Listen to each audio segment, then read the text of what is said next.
All right, loves, part 2 of protection series this week.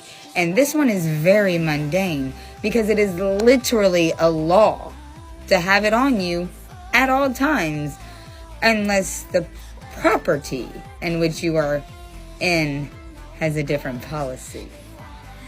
I'd be talking about your clothing, my loves. Yes, your clothing. Because without it on your body, that's indecent exposure.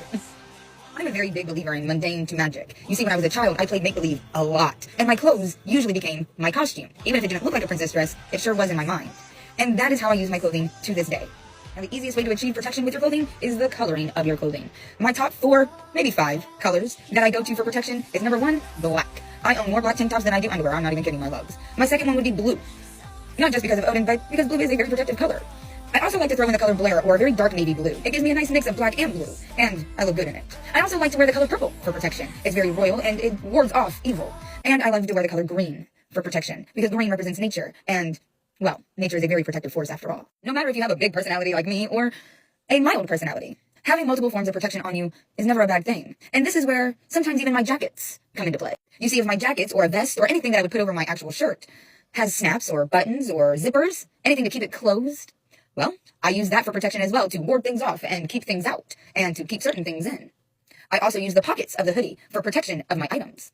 And while we're talking about hoodies, loves, let's not forget about the hoods on the back of them. Those can be enchanted for veiling to protect your crown, along with your baseball caps, your headbands, your handkerchiefs. Even your hard hats for work can be enchanted for protection on that lovely crown of yours. It's not just important for witches, but for everybody. Now let's get a little personal though, my loves.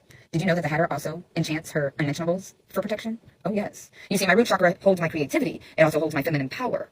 So I definitely want to protect it. And we all know how the Hatter loves her multicolored funky pants. I wear them quite frequently, but they can also be enchanted for protection, my loves. They also enchant for protection on my root chakra and my feminine power and feminine being. Now, if you haven't guessed, Hatter is a barefooted free kind of gal. I absolutely hate socks and shoes, and unless it's bitter cold outside, they will not be on my feet.